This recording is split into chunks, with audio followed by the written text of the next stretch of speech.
নমস্কাৰ প্ৰিয় দৰ্শকসকল astro Shankar YouTube চেনেলত পুনৰবাৰ সকলোকে স্বাগতম জনাইছোঁ। আজি মই এনেকুৱা কিছুমান দুই এটা সৰু কথা ক'বলৈ গৈছোঁ আপোনালোকক ৰুদ্ৰাক্ষৰ বিষয়ে। আপোনালোকে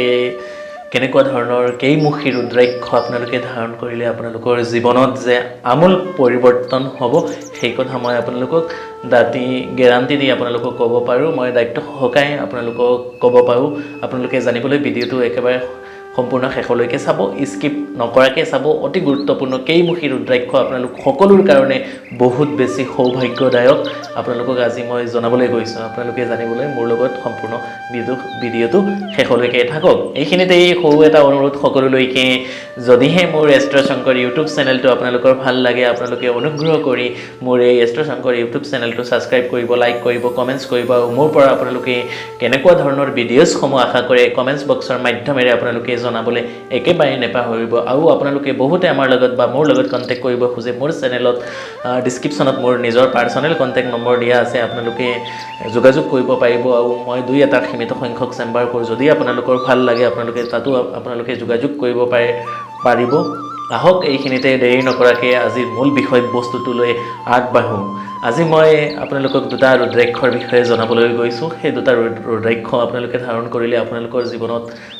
কেনেকুৱা ধৰণৰ যে পৰিৱৰ্তন আহিব, চেঞ্জেছ আহিব, আপোনালোকে নিজে ভাবিব নোৱাৰিব। মই নিজে ৰুদ্ৰাক্ষ ধাৰণ কৰোঁ আৰু বহুতক আমি দিওঁ ৰুদ্ৰাক্ষ। আপোনালোকে যদি ধাৰণ কৰিব পাৰে সঠিক নিয়মেৰে, সঠিক ৰুদ্ৰাক্ষ, নেচাৰেলি ৰুদ্ৰাক্ষ। আজিকালি বজাৰত বহুত বেছি ডুপ্লিকেট আছে, বহুত বেছি চাইনা তেনেকুৱা কিছুমান কেমিকেল জাতীয় পদাৰ্থৰে বজাৰখনত একেবাৰে আপোনালোকে মানে কম খৰচত একেবাৰে সুলভ মূল্যত পাই যায়। সেইসমূহ অৰিজিনেলি ৰুদ্ৰাক্ষ নহয়। গতিকে আপোনালোকে ৰুদ্ৰাক্ষ ধাৰণ কৰিবলৈ আপোনালোকে অকণমান চাই চিতি ল'ব। আৰু আটাইতকৈ উন্নত মানৰ ৰুদ্ৰাক্ষ, নেপালীছ ৰুদ্ৰাক্ষ যিটো হয়, নেপালৰ যিটো ৰুদ্ৰাক্ষ, সেই ৰুদ্ৰাক্ষক জ্যোতিষশাস্ত্ৰ মতে মানদণ্ড দিয়া হৈছে বা ইয়াৰ বজাৰ মূল্যও যথেষ্ট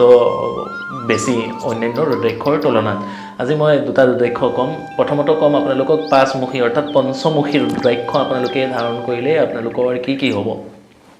যিসকলৰ গুৰু বৃহস্পতি খুব বেছি বেয়া হৈ আছে, আৰ্থিক সংকটত বহু দিনৰ পৰা আপোনালোকে ভুগি আছে, কোনো কাৰণতে আপোনালোকে আৰ্থিক উন্নতিত সফল হ'ব পৰা নাই, ব্যৱসায় বাণিজ্যত আপোনালোকে সফল হ'ব পৰা নাই, গুৰু বৃহস্পতিৰ আপোনালোকৰ কোনো কাৰণতেও সুফল দিয়া নাই, তাৰ কাৰণে আপোনালোকে পঞ্চমুখী ৰুদ্ৰাক্ষটো আপোনালোকে ধাৰণ কৰিব পাৰে। পঞ্চমুখী ৰুদ্ৰাক্ষটো যদি আপোনালোকে তিনিটা, মিনিমাম এটা আৰু মেক্সিমাম তিনিটা যদি আপোনালোকে ধাৰণ কৰিব পাৰে, তেতিয়াহ'লেও আপোনালোকে বহুত বেছি শুভফল পাব। গুৰু বৃহস্পতিৰ আশীৰ্বাদত আপোনালোকৰ লাহে লাহে আৰ্থিক উন্নতি বহুত বেছি শুভ হ'ব। আৰু পাঁচমুখী ৰুদ্ৰাক্ষটো আপোনালোকৰ সকলোৱে ধাৰণ কৰিব পাৰে। ইয়াৰ কোনো ছাইড এফেক্ট নাথাকে বা ইয়াৰ কোনো তেনেকুৱা মানে বিশেষ ৰত্নৰ নিচিনা কোনো ছাইড এফেক্ট বা তেনেকুৱা বেয়া ফল আপোনালোকক নিদিয়ে। পঞ্চমুখী ৰুদ্ৰাক্ষে সদায় আপোনালোকক যিকোনো কামৰ ক্ষেত্ৰত শুভ দিবই দিব, ইয়াত কোনেও ৰখাব নোৱাৰিব। আৰু পঞ্চমুখী ৰুদ্ৰাক্ষ আপোনালোকে ধাৰণ কৰাৰ নিয়মটো হৈছে, আপোনালোকে যিকোনো সোমবাৰ দিনা যদি আপোনালোকে ডিঙিত আপোনালোকে ধাৰণ কৰিব, চেইনত বা তেনেকুৱা ধাগাৰে, আপোনালোকে ৰঙা ধাগাৰে যদি আপোনালোকে ধাৰণ কৰিব পাৰে, বা গোল্ডৰ চেইন, সোণৰ চেইন বা ৰূপৰ চেইনত যদি আপোনালোকে ধাৰণ কৰিব পাৰে, এইখিনি পোৱালৈকে ডিঙিত অৰ্থাৎ আপোনাৰ হৃদয় পোৱালৈকে, হাৰ্ট পোৱালৈকে যদি আপুনি ধাৰণ কৰিব পাৰে, চাব আপুনি নিজে ধাৰণ কৰি মিনিমাম 3 পৰা 4 মাহ আপোনালোকে এই ভিডিঅ'টো যদি চাইছে, আপুনি চোৱাৰ পিছত এটা উন্নত মানৰ নেপালী ৰুদ্ৰাক্ষ আপুনি এটা বা তিনিটা, পাঁচমুখী হ'লে তিনিটা, আৰু যদি নোৱাৰে এটা হ'লেও হ'ব, আপুনি লগাই নিশ্চয় 3-4 মাহ পিছত মোক জনাব আপুনি কিমান দূৰ উপকৃত হৈছে বা কিমান বেছি শুভফল পাইছে। পাঁচমুখী ৰুদ্ৰাক্ষই আপোনাৰ সৰ্বধৰণৰ মনোস্কামনা পূৰণ কৰে। আৰু এই ৰুদ্ৰাক্ষ ধাৰণ কৰিলে আপোনালোকৰ লাহে লাহে আৰ্থিক উন্নতিৰ ক্ষেত্ৰত বহুত বেছি শুভফল আহে। আৰু এতিয়া মই আহিছোঁ দ্বিতীয়টো ৰুদ্ৰাক্ষৰ বিষয়ে ক'বলৈ, যি নেকি আপোনালোকৰ অতি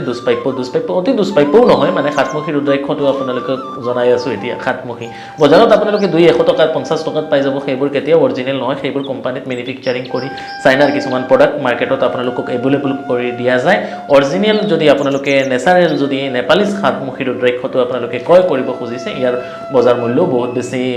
মোটামুটি ভাল, আৰু ইমান কম দামত আপোনালোকে নাপাব। সাতমুখী সৰু চাইজৰ আপোনালোকে যদি ধাৰণ কৰিব খুজিছে, একেবাৰে নেচাৰেলি যিটো হয়, অকণমান কষ্টলি হয়, ইমানো বেছি কষ্টলি নহয়, আপোনালোক সকলোৱে সাধাৰণ মানুহেও ইয়াক ধাৰণ কৰিব পাৰে। আৰু যদি আফ্ৰিকান বা তেনেকুৱা ইণ্ডোনেছিয়ান ৰুদ্ৰাক্ষ আপোনালোকে ধাৰণ কৰে, সেইবোৰ বজাৰ মূল্য বহুত বেছি কম হয়।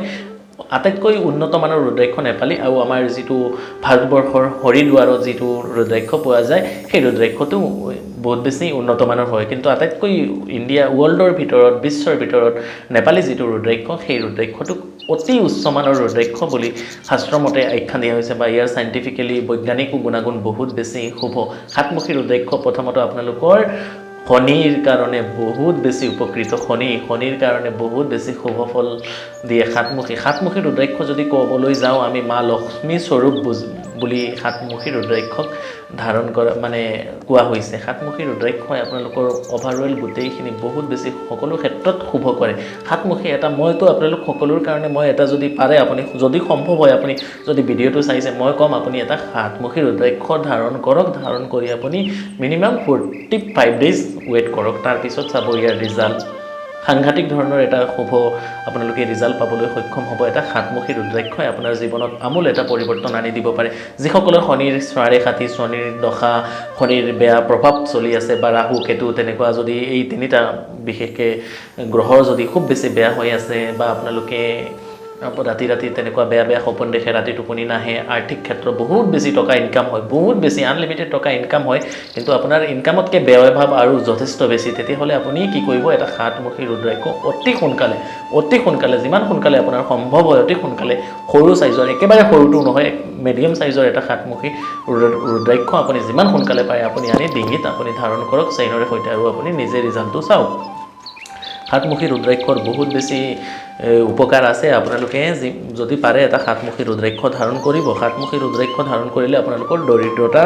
ব্যক্তিত্ব ঐশ্বৰ্যশালী আপোনালোকে অতি সোনকালে হ'ব পাৰিব আৰু সাতমুখী ৰুদ্ৰাক্ষ ইমান বেছি এভেইলেবল পতককৈ আপুনি নাপাব মাৰ্কেটত পাব সেইবোৰ মই ক'লোঁ ডুপ্লিকেট বা কোম্পানীত বনোৱা এনেকুৱা ৰুদ্ৰাক্ষসমূহ পাব সাতমুখী ৰুদ্ৰাক্ষই আপোনাক এটা সাংঘাতিক ধৰণৰ এটা ইনটিউশ্যন পাৱাৰ আপোনাক আনি দিব আপুনি ঈশ্বৰৰ সৈতে আপুনি ইনটিউশ্যন পাৱাৰৰ সৈতে আপুনি অতি সোনকালে কানেক্টেড হ'ব পাৰিব অৰ্থাৎ আপুনি অতি সোনকালে আপোনাৰ জীৱনলৈ আহি থকা ঘটনাসমূহ আপুনি অতি কম সময়ৰ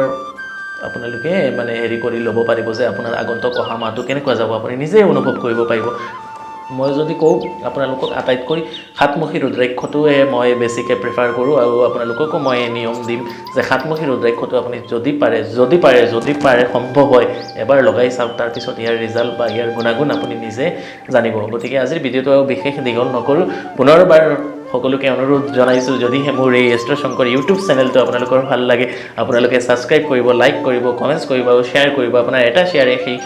যিজনলৈ শ্বেয়াৰ কৰিব বা যিসকললৈ শ্বেয়াৰ কৰিব তেওঁৰ জীৱনত অকণমান হ'লেও পৰিৱৰ্তন হ'লে আপোনাৰ বহুত ডাঙৰ এটা পুণ্য হ'ব আমি সদায় প্ৰতিবদ্ধ যে আমি ৰাইজৰ হকে কাম কৰোঁ বা আমি কিবা নহয় কিবা আমিতো সদায়ে সকলোৰ কাৰণে আছোঁ ন গতিকে এটা ভিডিঅ' আপোনালোকে অকণমান কষ্ট কৰি যদি শ্বেয়াৰ কৰি সকলোৰ মাজলৈ দিব পাৰে বহুত বেছি এটা আপোনাৰ মানে পুণ্য হ'ব আৰু সেই মানুহজনৰ বহুত ডাঙৰ উপকৃত হ'ব গতিকে আজিৰ ভিডিঅ'টো ইমানতে পুনৰ এটা